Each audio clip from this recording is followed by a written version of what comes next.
Hey guys, in this video, we will see what is histogram, what are the types of histogram, what are the various scenarios where histogram is most widely used, how to construct histogram, and how basically we can plot histograms practically.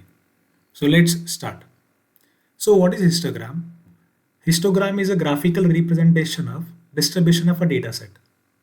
It is one of the way to display the frequency distribution of a data set. And using histogram, we can understand patterns in the data, variations in the data, and characteristics of a data. So let's understand what are the components of histogram. So if you see in this particular image, this blue colors are basically bins. And left of this bin on y-axis, you can see the frequency. And frequency is nothing but the number of times that particular value or group of value occurs in each pin of that particular data set. Even you can see this basically the low frequency value at the end of distribution is called as tail. This middle bin you can see where the most values occurs in a data set, and that's why this can be also called as a mode. If you are from statistic background, or if you don't know statistics also, in statistics there are three main concepts: mean, median, and mode. So mean is basically average value of a particular data elements. Median is basically middle value when that data elements are sorted. And third is basically mode. Mode is basically most frequently occurred value. And that's why this mode bar is longer than other bars, because more number of values are present in this particular range. Even you can see at the mid of this particular bin, you can see this is called as midpoint, which is also called as class mark. Bin is having width, the minimum width, minimum left boundary, basically minimum value of a bin and maximum value of bin. If you take a difference, this difference is called as limits, or which is also called as boundaries. Here you can see there is no any data element, so this space is called as gaps. One more data point is available here, which is very far from this particular thing. So this can be treated as an outlier, which is very far from this particular place. The, the maximum value of x-axis and the minimum value of x-axis, this difference is called as a range. So these are the different components of histogram. Apart from this, you can create a legend for histogram. You can give title of histogram. You can give name to the x-axis. You can give the name to the y-axis also, and so on. Now, what are types of histogram? Majorly, there are 3 to 4 types of histograms. The first is uniform histogram. In uniform histogram, when it is preferred, if we have normally less number of bins or less number of classes, then this uniform histogram can be preferred. And main thing is each class will have the same number of elements. It may have little bit peaks, say peaks and downs also. So for example, here this number of elements in this particular bin and this bin are different, but this is generally uniform. So there is no very high down, or where there is no very high peak, and so on. So it's a uniformly distributed like this. So this is uniform histogram. Next type of histogram is symmetric histogram. So this is also called as bell-shaped histogram. And if you draw a vertical line in this middle bin, left part and right part will have the same shape and size. Basically, they are identical. And this histogram is called as symmetric histogram. In case of symmetric histogram, right, if it is properly symmetric histogram, then the mean of that histogram, median of that histogram, and the mode of histograms will be the same. But in all the cases, always we can't give guarantee that this all three will be at the same position. If histogram is not symmetric, it is called as skewed. So in case of skewed, let's come back to the bimodal. So let's discuss what is skewed histogram. In skewed, either it will be left skewed or it will be right skewed. Left skewed is called as negative skewed, and right skewed is called as positive skewed. You can see this is the left skewed and this is the right skewed. And how to identify that my histogram is basically left skewed or right skewed? If the value of mean is less than median, then it is basically left skewed, which is also called as negative skewed. If the value of mean is greater than I'm talking about x value. So x value of mean, the x value is basically the mean value is greater than median value in terms of these two values, right? On in terms of x values, and y axis basically we don't have any another axis. We will have a frequency.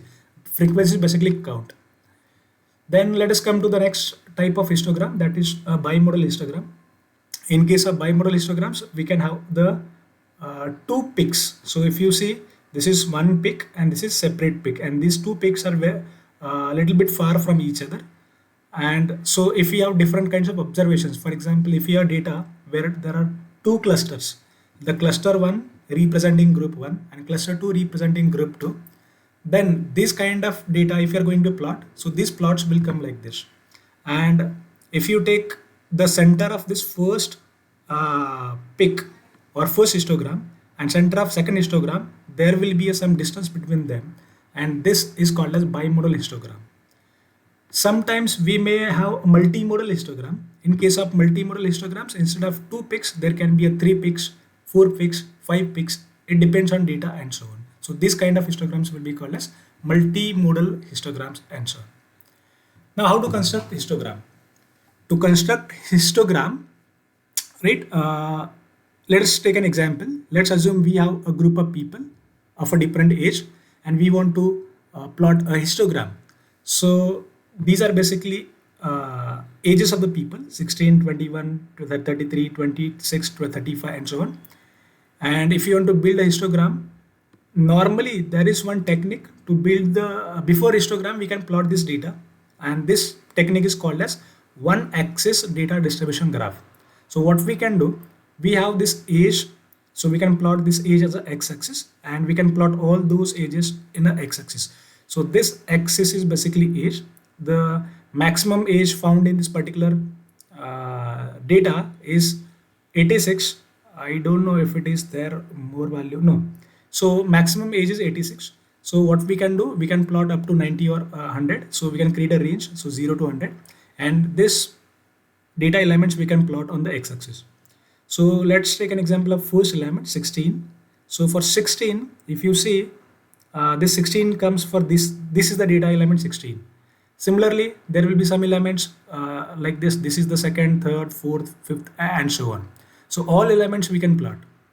This is the one way to plot this data. But there is a problem in this way of plotting. What is the problem?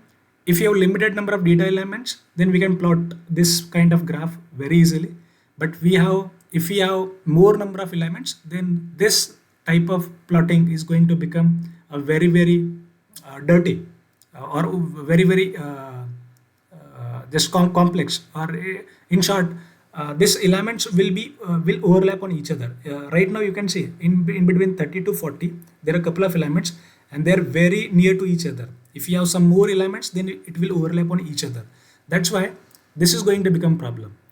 To solve this problem, what we can do, so we can divide this particular x-axis in equal intervals, which is called as bins, or this is also called as classes, or which is also called as groups, or which is also called as cells. So for example, we have a minimum range is basically minimum value is 0 and maximum is 100. So 0 to 100 we can create different bins, and we are assuming here the bin width is basically 10. So 0 to 10, this will be a first bin, second bin, third bin, fourth, fifth, sixth, 7, 8, 9, and 10. So this 10 bins we are going to create, and we will count the number of data elements in each bin. So this is one element available. So this is the frequency 1, or which is also called as count of data elements. Here 4 elements are there, that's why 4. Here 10 elements are there, that's why 10. Here is 4, and so on basically. So if more number of elements comes, then instead of representing those elements manually here, right, we can just make the count of those elements here, and this counts will be represented in terms of bar. So if you see here, this is the last step. In between 0 to 10 we were not having element, so that's why there is no bar. 10 to 20, so let me go back. 10 to 20 we have one element, so this will be a bar of frequency 1. Similarly, 20 to 30 there are 4 elements. 30 to 40 there are 10 elements. 40 to 50, there are again 4 elements and so on. And this is basically a distribution of a data set. And histogram is most widely used to see the distribution of data set. And this is mostly used in univariate analysis, right? So let us see practically how we are going to implement this. So let me do one thing now. Let me minimize this and let me start my Jupyter notebook. So let me activate my Kunda activate. I need to see first what are the environments available. So Kunda env list. So if you don't know what is Kunda, what is Anaconda environment, how to install Python, how to install Matplotlib, how to install VS Code, I have created separate videos for those all things. So if you go to a playlist and if you see those videos, you will get to know how basically we are going to create different virtual environments with the help of Conda. So now there are these environments available. I want to activate this environment. So to activate this environment, I can write activate data visualization env, and now this environment is activated. Let me go to this path where I maintained everything. So cd d, let me basically d is not a drive, d is a directory, a folder which I have created. So let me do inside this, let me go inside this cd YouTube. Let me check what is there. I want to go to this project directory, so cd projects, and let me clear the screen. Let me do one thing now. This is what I want to go inside this directory, database. So cd database, and let us check what is there again. So we have basically histogram directory. Let's go into histogram directory and let me check what is here available, and let's do clear one thing. Let's launch a VS Code here. So I'm going to use Jupyter notebook inside VS Code. Even if you are not aware about how to use Jupyter notebook inside VS Code, I have created a separate video how to install VS Code and how to create Jupyter notebook inside it. So you can just go to that particular video and you can watch that. So let me create now one more file here, one Jupyter notebook file, histogram dot ipynb is the extension for Jupyter notebook, and let us select the environment. Its environment is already selected.